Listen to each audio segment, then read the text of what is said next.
What's going on, everybody? So what we're going to be doing right now is looking at the Lawrence Taylor Easter promo. The card I told you is pretty much really sick. It has the out of the way chem. It has the secure tackler. But the out of the way is more of a situation where if you're a user defender type of dude, that you're going to get more. You're going to get more success with it. I'm not really a guy that runs around and tries to like block shed, but depending on if it's play action or something, this card is really good. Because I don't know if you guys are aware, but sometimes, since the patches that they started doing in 16, when it's like a play action play, right, and your guy runs into the lineman and acts stupid, if you click on real quick, even if you're on like the middle linebacker and you like to lurk the way that I do, you could just do whatever button it tells you to press. If you press that button really quickly, it'll shed. It's like an automatic shed. Now, when you look at Lawrence Taylor, right, is he the best linebacker in Madden? I would have to probably say yes, just based on everything that he has, because we're going to have a little bit of chem action going on, but I'm going to take you to the lineup right now and show you what we're actually doing so you guys can get more of an insight into what's going on, right?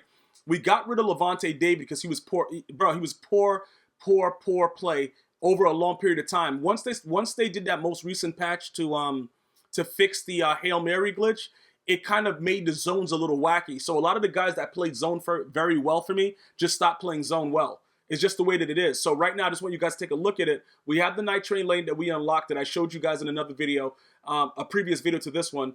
And then we're just going to go dive deeper into Lawrence Taylor and what he's doing, right? Looking a little bit more at the stats and everything like that, the physical front, read and react, out of my way, and secure tackler.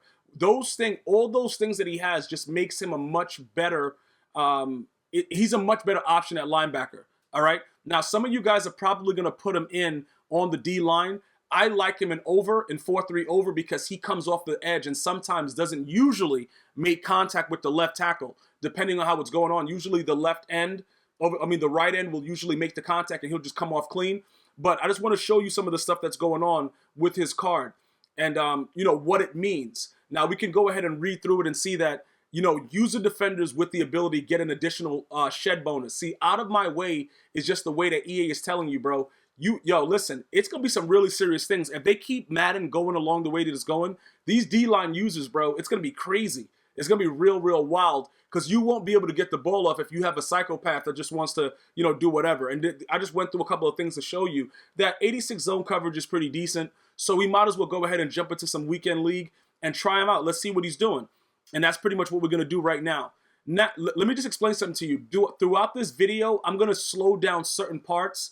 A specific part that I want you to understand, because Lawrence Taylor is glitchy, but what EA does with the gameplay is they make it so that he can't always be as glitchy.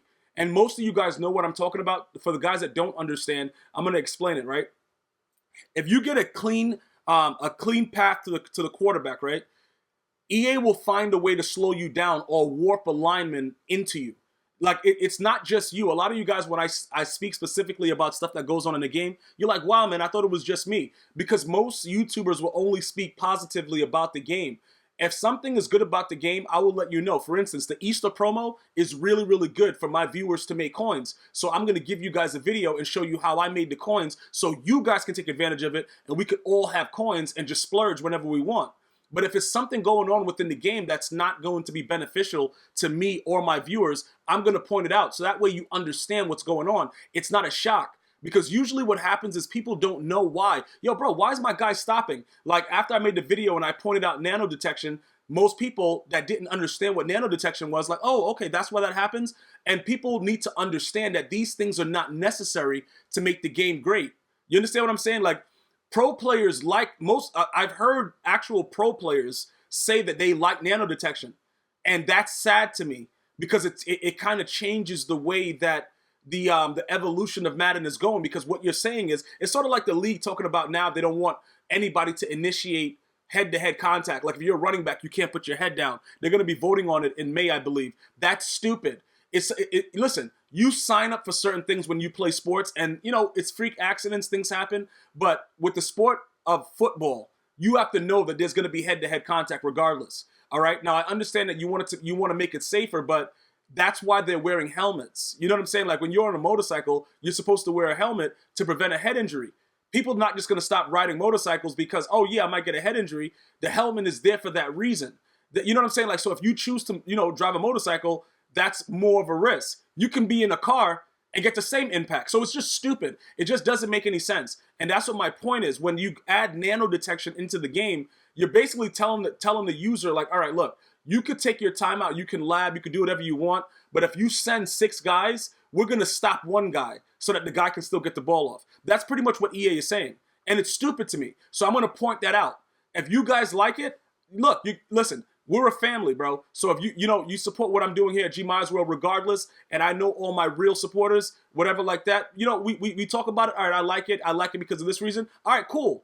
And we just move on. But I'm just going to give you my opinion and let you know about that the whole nano detection situation. And it's going to hurt players like Lawrence Taylor a lot more. This guy with this cover 4 drop, man. I hate guys that run that. But listen, I was running that at one point, though, and I hated myself inside. But we just went crazy, and most of my viewers did it, too. And it was very, very enjoyable. We frustrated opponents, but then we got over it. We just said, all right, we're going to stop doing it. We're being complete idiots. Let's just stop doing it. But as far as the nano detection, the reason that I point that out is because cards that are as glitchy as Lawrence Taylor are going to be affected by it. And if they're not affected by it directly, what EA is going to do is what I'm going to slow down in a couple seconds and show you what exactly they're going to do to Lawrence Taylor. So if you set up a blitz, right, and the guy, like, his block shed is 97, so he's like instant. If they have a garbage O-line, Lawrence Taylor's going to be in the backfield every play. All right, so I want you to pay close attention to this play right here. That's Muniz. I think Muniz is like he's a legend tackle, right? You see how Lawrence Taylor's on him? He's gonna shed him, right? Now look, you see like how he runs right back into him willingly? That's EA doing that. Has nothing to do with DDA. If you guys have been hearing all this foolishness about dynamic, what is it? Dynamic difficulty adjustment, has nothing to do with that. The game is doing that so that he doesn't get the free path to the quarterback. Because he's supposed to realistically, you see like how he's playing with him and still fighting with him and won't get off the block? They're going to do that because they want his card, that left tackle, they want that left tackle to do that so that the player that's utilizing him, okay, all right, we're just going to keep picking the ball with Night Train? Bro, that dude is just a goon. Hope you guys take a note on that. But again, you'll see the way that they're playing it, and then what's going to happen is later in the game, you're going to see that Lawrence Taylor's just going to do whatever he wants. Because EA does that just to make the person that has the card feel that that left tackle's doing something. Because most of you guys, you'll say, yeah, bro, my Muniz doesn't do that. That's true. I've had different cards with ridiculous pass block, ridiculous run block that just doesn't do what they're supposed to do all the time. And that's something that you could say, yeah, but they're not supposed to do it all the time. Yeah, you're probably right with that. But for the most part, what happened when he got off of it, when he got off the block, when the guy was trying to block him and he spin moved, got off, and ran back into him willingly, that's what EA is going to do with cards that are overpowered right now. And if the other person has like a legend that's really, really good, they're going to let them do that so that it makes sense that the card is working a little bit better. So don't be discouraged by that. Lawrence Taylor is still very, very good. And I'm going to explain to you later why. A lot of players that you play are going to run inside zone to the left side out of trips. Yo, that was just glitchy right there the way he stopped them. But the inside zone out of trips, right? Lawrence Taylor by himself sets the edge. So if you guys were having issues with that, I'm going to have to actually break it down a little bit more in another video because most people, like you see this formation right here? You see how Lawrence Taylor's on the edge, right?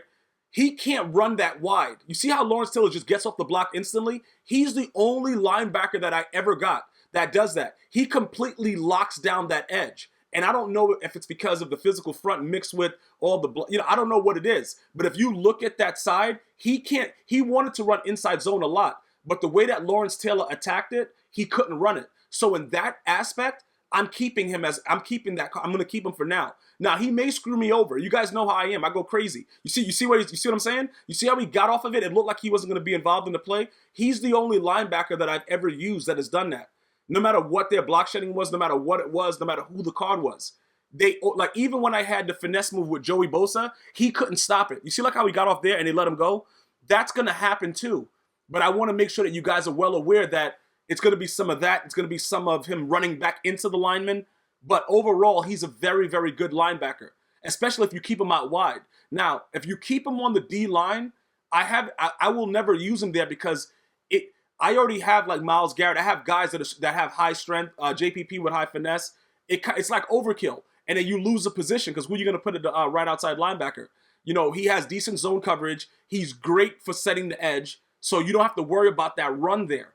You know what I'm saying? So if you're going to use him, just look. You see like how he run. Look, he's running right into the lineman, and then he's staying engaged. They're doing that to give this guy, because he's losing by however many points, they want to give him hope. But then look, you see like how he just ran in right there, but it was 4th down, so EA lets him get the ball off fast. You guys should be used to this right now. You see, look, you see that? You see that? Now look, you see like how he still ran through the running back?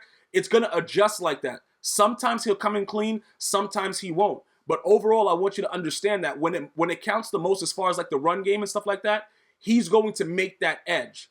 And I have to figure out, I have to go through his attributes and see specifically why he's doing it. And I couldn't get any other linebacker to do it. But I don't really care at this point. I'm just happy that he's able to do it. Now, with the out of the way chem, if I was supposed to click on him, I would have better I would have a better chance of getting off the block faster and getting to the quarterback, because it's good for manual rush. All right, so overall, I think he is the best linebacker in Madden 18. I want you guys to go ahead and like the video, share it, please. Help me out a little bit. We're going to go with a video view goal of 10,000 views, and I'm going to see you guys and girls next time.